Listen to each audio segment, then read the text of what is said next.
changed my mind," she murmured, backing away from the water. Legel sent a wave of water in her direction. "Coward! Swelter, then! See if I care!"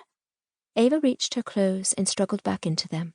She couldn't be sure if she'd tied everything correctly, in the dark without a mirror and all, but she did the best she could. She sat beside the towels, drowsing in the heat while her sister splashed.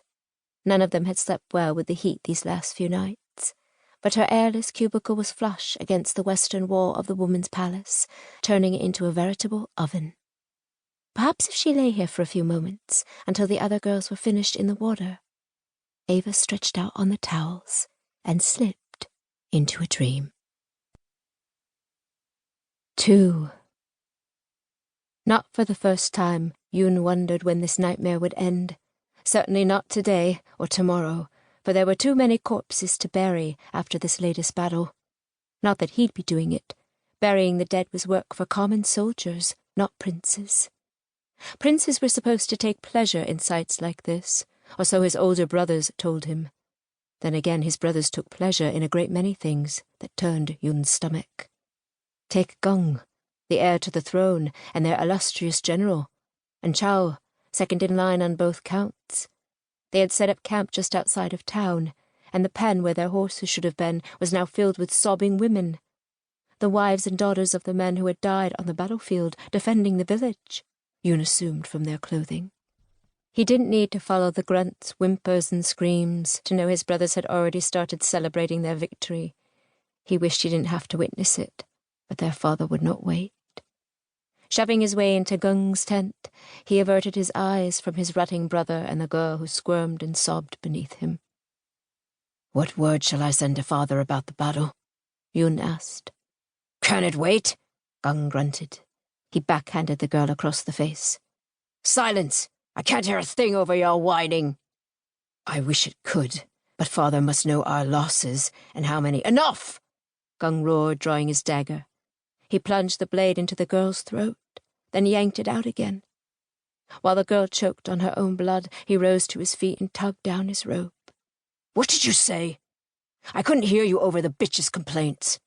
I told her to shut her mouth, but, like all women, she wouldn't listen.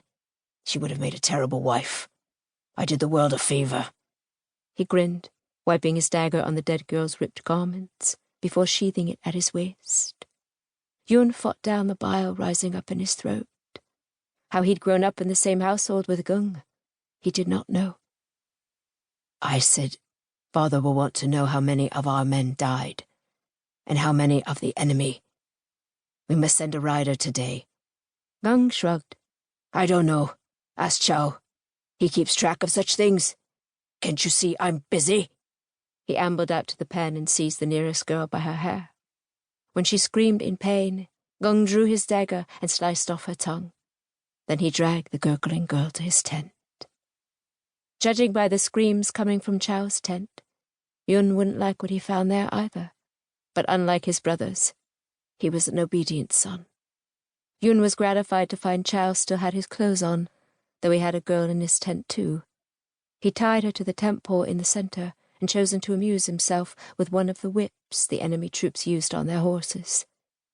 He must have been at it for some time, because the short lash had already turned the girl's clothes to ribbons, and her exposed skin was a mess of bloody stripes. "What do you want?" Chao snapped. To stop this, Yoon thought, but didn't say. "Numbers for father. How many dead?"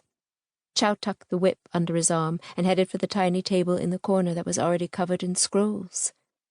He unrolled 3 before he found the one he wanted and thrust it at Yoon. "Here, go. If you come back quickly, there might be some girls left for you too. If we're not through with them yet." Struggling to keep his expression blank, instead of revealing his horror, Yoon thanked his brother and hurried out. For a moment he stopped beside the pen. The women shrank away from him, as though they'd heard Chao's offer. Perhaps they had. He glanced around. No one was in view, and his brothers were busy. Yoon approached the gate. Any of them could have opened it, for it was latched to keep horses from escaping, not humans. Yet none had. "Run," he told them, flinging open the gate.